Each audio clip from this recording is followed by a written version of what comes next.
So we are in full on hype train mode, headed toward Final Fantasy VII Rebirth on February 29th.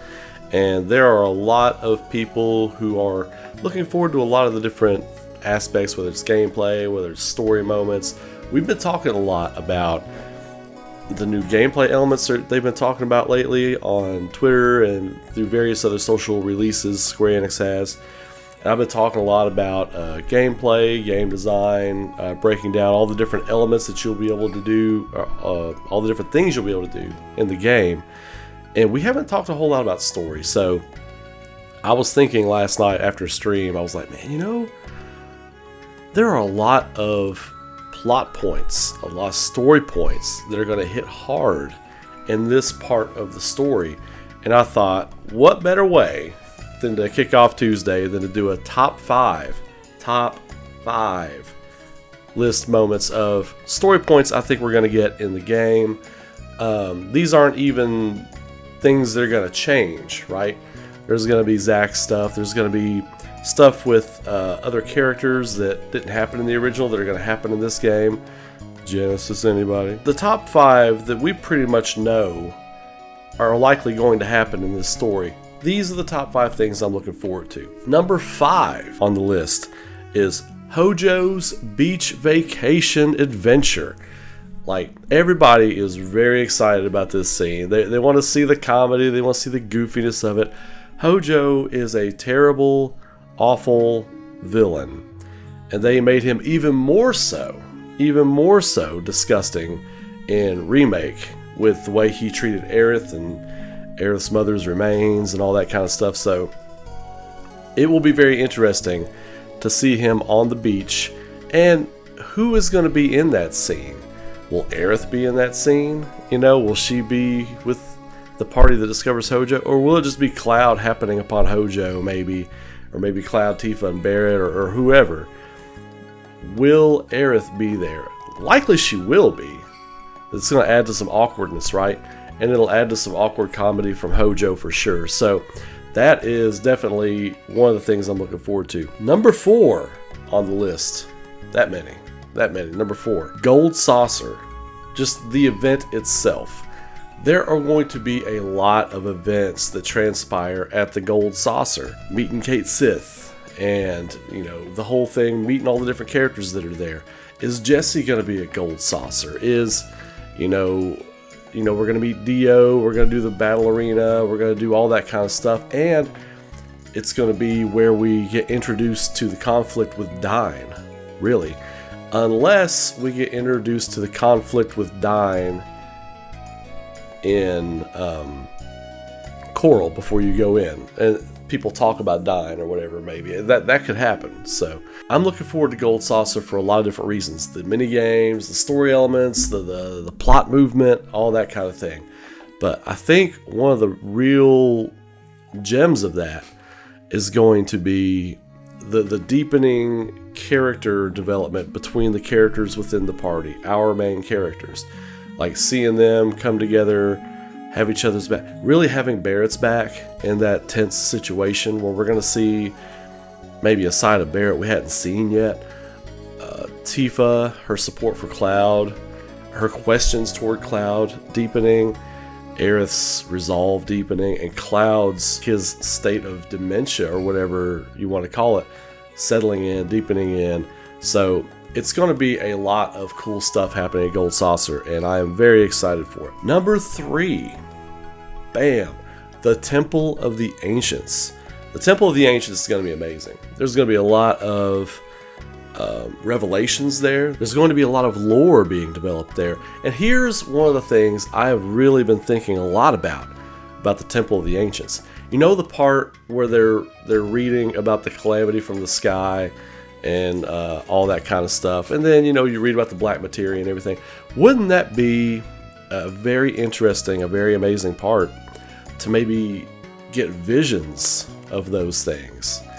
The Temple of the Ancients, I think, is going to be a much deeper and more sprawling part of the game because it's kind of like a fun house, but it's like an ancient, crazy, mysterious fun house. and they can do a lot of different things there. You can get a lot of powerful items there. I hope the clock room is still very similar. I think that would be very interesting. But the lore that you can get out of that part of the game will be very interesting, and the follow-up, the finish of that will be something to behold. Like, it'll be interesting to see how they handle the black materia, how they do all that kind of thing, and how they handle Cloud's breakdown at the end of the Temple of the Ancients. So that's going to be a very, very interesting area. Plus, I can't wait to hear Forest and Temple in Rebirth. I can't wait to hear what that's going to sound like. Number 2. This is 2B. There's a 2A and a 2B. I know it's really kind of a top 6, right? But 2B is Aerith's fate. What's it going to be? Like, this, there's a lot. Basically, the whole narrative of Final Fantasy VII is tied around this. And they really have to stick the landing on this with all the new implements, all the new changes they're implementing, all the new things they're bringing our way, narrative-wise, character-wise, mashup-wise, creating this, final definitive director's cut of Final Fantasy VII that they're doing right now. It's going to be interesting to see how they handle this, because Aerith's death, Cloud's fall, I believe those can happen one right after the other now. You're not going to go snowboarding after Aerith's death, I don't think, and then go to Icicle Inn and then have your collapse and all that kind of stuff. I don't think that's going to happen. Could you get to the Forgotten Capital a different way?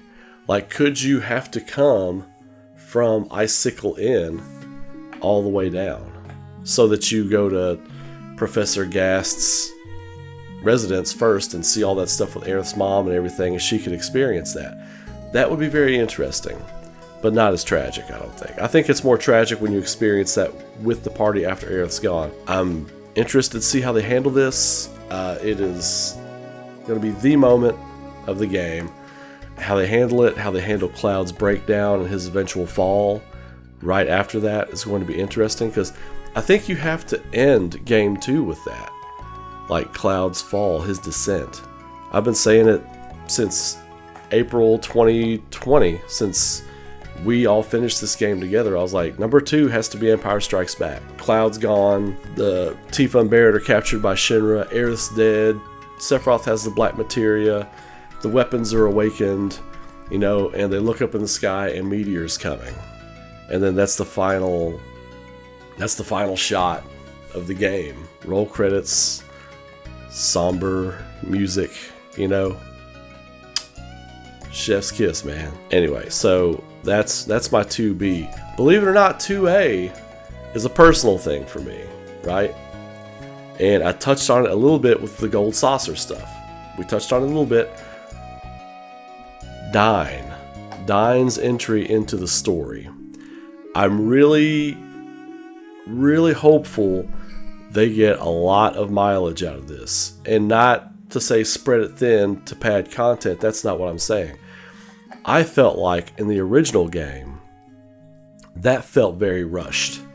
Like dealing with Dyne, Barrett's backstory. It treated Barret like a sideline character, and Barrett's very much a main character in the story. He's super important to the story, and he's the father figure. I want to see Dyne get stretched all the way through. I want it to have the prominence of Vincent and Hojo's story. Because Vincent and Hojo, that's going to go till Game 3. When they go back to Midgar. That's going to go to Game 3. As it should. I don't think Dyne has to make it all the way back to Midgar, but I would love to see Dyne make it to Calm. Barret happens upon Dyne outside of Calm. Dyne sees, Marlene with Elmira, and he's like, I can't go to her. I can't. He gets to see his daughter one more time, but he can't hold her. And then Barret and him have their final confrontation. And then maybe they bury him on a hill there, send him out to sea or right by the ocean. I don't know. Who knows? But there's much more they can do with Dyne there. That's why I'm putting it just half a spot above the Aerith thing. For me personally, I want to see them resolve that in a very, very slick manner, a manner that is character driven and not time constraint driven. Number one, my number one most anticipated moment for Final Fantasy VII Rebirth. And just because other great moments didn't make this list, this was me just really thinking personally about the things I'm excited to see. I'm excited to see all of it, right?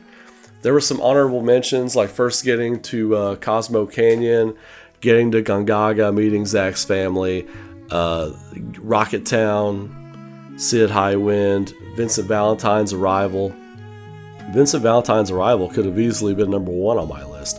But these are things that I want to discuss and talk about, and things I'm very excited to see how they do, that I truly have been waiting a long time to see remade. So, number one is Sato's tale. The battle with the Gi, everything underneath of Cosmo Canyon, Red 13's resolution to know that his father wasn't a coward.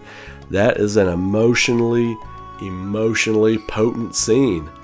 It is a very emotionally potent scene, and I think a lot of you will agree with me when I say that is one of the most tear-jerker, guilty moments of the game. You know, it's like that moment is responsible for like just making people spontaneously, oh, I need to call my parents.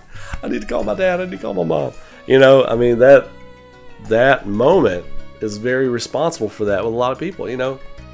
It's an emotionally charged scene, and the way they get into all that, and the way Bugenhagen slowly at each battle talks to Nanaki, Red 13, talks to him, tells him about what happened, and he's kind of like, oh, that's what you think, huh? Okay, well, let's just keep going. Let's get to the end of the trail here, and I'll tell you what happened. The way it was masterfully laid out for the audience was just amazing. It was just absolutely incredible, and I think it's going to be so much better in Rebirth. And I don't mean that to knock the old one, but with the way we know they're approaching the story, with the way we know they're approaching character dialogue, character presentation, and just the way everything looks, I think it's just going to be fantastic. Them walking out of the Gi Cave into the moonlit Cosmo Canyon night, and then Sato's statue is just sitting there with arrows in him and just like facing out into the valley, protecting the canyon. I mean, yeah, I'm kind of getting a little misty talking about it right now. But yeah, so I think that could be a show stealer. That could be a show stealer. I think when it's all said and done, that's a moment a lot of people aren't thinking about due to the grand nature of everything that's going on right now with the story, with the elements. I think a lot of people aren't talking about that, but I think when it's all said and done, and we're talking about this game in March and April and May, and the scenes we loved most about it and that kind of thing, I think this is going to be up there with a lot of people. It's like, wow, I did not see that coming. Wow, that was amazing. I loved what they did there. It even made me like Red 13 even more, which I love Red 13. Everybody does, but you know, it's going to be wild. It's going to be pretty amazing. So anyway, that's my top 6. It's my top 6-ish of moments I'm looking forward to in Rebirth. But let me know in the comments below, what are you looking forward to? Did I hit most of the ones you're looking forward to? Probably not, because I know there's a lot of moments everybody's waiting for. Of course, the Nibelheim flashback. There's so many things in the game, so many moments. I just wanted to pick the ones that were currently on my mind and give those to you all and let you all do as you will with them. So anyway, throw a like on the video, share, subscribe, talk about it, tell your friends, tell your folks, tell everybody. Uncle Ray is here for your content needs. So any other kind of stuff you all want to see me talk about or hear my opinions on, let me know in the comments. Until then, you all have a great day. Be safe, be good to each other, keep rocking, and I will see you all in the next one later on today. Take care.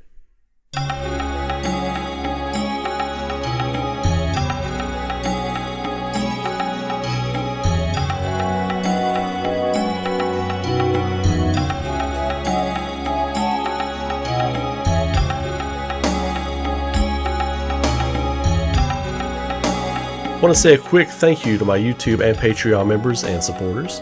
If you would like to support the future creation of content on this channel, get some few extra perks and some art sent to your door every month, consider becoming a Patreon or YouTube member. Details and links are in the video description.